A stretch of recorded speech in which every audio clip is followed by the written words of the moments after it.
Hello everyone, myself Vaibhav. In today's session of Daily Stock, we are going to consider the financials of uh, home improvement retailer Lowe's, and we will see how it has been doing in recent quarters to determine if there are emerging opportunities for us to trade and invest. So first thing first, we will consider the fundamentals, and afterwards we will also take a look on the technical side of the story.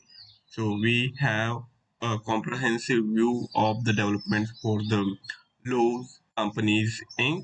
This is the consolidated statement of income for the quarter ended February 2nd, 2024. We get the comparative data to analyze the situation, whether it is making more profit or less profit, whether it is getting more revenues or lower revenues. All these things can be compared, and then we can make a informed decisions whether to get involved and trade and invest in the Lowe's company's stock, or simply to sit on the sidelines and look elsewhere. For the last quarter, the 3 months ended February 2nd, 2024, the revenues are sharply lower. Now it stands at US dollar 18.6 billion in comparison to US dollar 22.4 billion a year back. But the interesting thing is, even after this decline in the revenue, the net profit hasn't really suffered. Instead, it is a bit higher, around 4.2 percentage point higher. So that points to the improvement in the operating margin for the company. It is the result of the company restructuring itself and going for a leaner, meaner model using the optimization principles. So that seems to be paying off, and as a result of that, its stock hasn't really suffered. Its stock has been growing for last couple of weeks. You can even go back to last few months, starting October 2023. So since then, the stock price has been continuously rallying upward, and even after the release of its quarterly earnings, in which the revenues have declined around 20 percentage point, we didn't really see the share price dropping. And as I said, why it might be so? Because the company has been able to achieve better margins, better terms for itself, and it has been able to grow its net earnings, net profit, even in this challenging environment. So that gives confidence to the investors that in the coming quarter, as the sales pick up, maybe the company will be going for more profit, and that is giving the optimism. That is, I think, a driving factor behind the recent rally which we are seeing in the share price of the Lowe's Companies Inc. stock. Now here, if you see the operating income, it is just little bit lower in comparison to the prior year's operating income, and then given the fact that tax provisions are lower, and interest outgo is not very different from the prior year, so these two factors have resulted in a higher net profit. For the whole year, the net profit is substantially higher in comparison to the net profit for the year ended February 3rd, 2023. So overall scenario is also looking quite good, despite the fact that the net revenues for the whole year ended February 2nd, 2024 are around 10 percentage points lower in comparison to the prior year's performance. But despite that, the net income is around 20 percentage point higher, and that is where all these changes which the company's management did a year back are seemingly paying off, with it becoming a profit making machine with this higher net income despite lower revenues. And that, as I said earlier, also is a significant development, and I think the driving factor behind the rally in the company's share price. The EPS is higher for the quarter as well as for the whole year. Now let us see how the company is spending this cash which it has been generating by making higher profit. This is the balance sheet. For these balance sheet items, we won't go into the details much. Only thing to pay some attention is going to be this cash and cash equivalents. The cash pile with the company is not very big in comparison to the similarly sized company. It is simply having around $1 billion in cash, so that if there is any emergency situation, any demand in which the company needs liquid assets, it can use this cash pile, cash and cash equivalents of US dollar 921 million. And how it got here, for that we have to go and see its cash flow statement. From the operating activities, it generated US 7.7 billion for this fiscal year ended February 2nd, 2024. Out of that, it spent some money in the investing and financing activity. In the investment activity, its spending is higher in comparison to the prior year spending, and out of that, we have this capital expenditure, which is one of the highest cash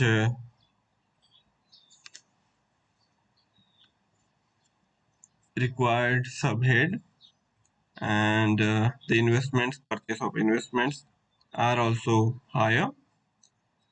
The proceeds from the sale of business is lower this time around. So overall, the cash used in investing activities stood at US 1.9 billion.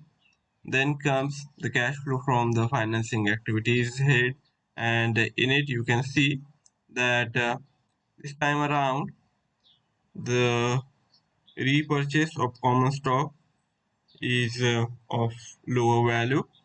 It is at US 6.1 billion in comparison to 14 billion a year back, and the issuance of debt is also markedly lower. Now the company has only issued the debt papers of US 3 billion, which is significantly lower in comparison to US 9.6 billion a year back. So the company is now not raising cash to that much extent from the market, and because it has spent more money in the financing activity, we have the decline in the cash and cash equivalents by US 427 million. For the forward guidance, the company is expecting its net sales to be in the ballpark of US 85 to 90 billion, with the expected EPS closer to the US 14 mark, and it is not really changing its guidance much from the current year. So it is expecting this phase of business to be of consolidation, with total sales likely to be tad lower by 2 to 3 percentage points. So the net revenues might be inching lower, but still it is confident of generating the net income, net profit, which is likely to be marginally higher. So it further expects the improvement in its operating capabilities, is confident of making more profit even in the scenario of lower revenues. The revenues are not going to be significantly declining, just around 2 to 3 percentage point lower. That is the expectation of the Lowe's Companies Inc. Now we head to the JForex 4 platform, which is the trading platform provided by the Dukascopy Bank SA. This is the daily time frame chart, and in it you can see that October onwards, the company share price has been making higher highs and higher lows, with this rally having added more than 20% of appreciation in the share price, and even at the current juncture it is still poised for growth. Of course, we can't really predict the extent and the timing of when this growth is likely to be, but given its formation is of bullishness, it is tilted on the upside, and that gives me confidence that the medium term trajectory remains bullish and we can successfully adopt a buy on dip strategy. But as I said, buy on dips, that means we will have to wait, simply because at the current moment, at the current juncture, the Lowe's Inc. stock is sitting on its recent peak. So we need it to correct somewhat, and afterwards we can then look for opportunity to go long after due consolidation, and it's as and when it starts to show the signs of rallying higher. So for the current environment, I think a wait and watch approach is suitable if your outlook is of next couple of months, because from the medium term perspective, opportunities are likely to arise. But at the current scenario, I feel the risk reward ratio is not really that favorable. Let us see what's the story in the short run. In the short run, the price area of around 230 is going to be crucial, because that is where its recent swing low is. After the release of its quarterly earnings, it has jumped higher. On the next day of its quarterly earnings, it grows, and since then it has been trading with this upward bias, and that is, I feel, is also a marker of the continuing faith of the investors who are willing to bet on the possibility of further improvement in the operating margin of the company. And despite the challenging business environment, the company is expected to deliver a desirable net profit. So the short-term price formation also remains bullish, and here also the price zone of around 230 is going to be crucial. So as long as the Lowe's Inc. stock is holding close to this current swing high, and if it doesn't really decline much and continues to consolidate around these levels over next couple of days, is instead of looking for a short sell, we can go for a long trade and adopt a buy on dips approach in the short term as well. So see how things evolve over next few days, and you will get an idea of the possibilities generated by the companies. Now coming to the longer term price formation, it is also of higher highs and higher lows, with this recent swing low being higher than the prior swing low, and that has been the case for a while now, for almost 2 years. And if we have to consider a long-term opportunity for us to trade and invest, I think even at the current levels, the price formation is suggestive of a long trade, of a buy trade. But as I said, we also have to keep in mind the risk reward ratio, and that doesn't really seem to be good enough, because it is sitting on the peak value, and in this kind of environment, if it simply goes sideways, if it doesn't really go anywhere, we would be suffering.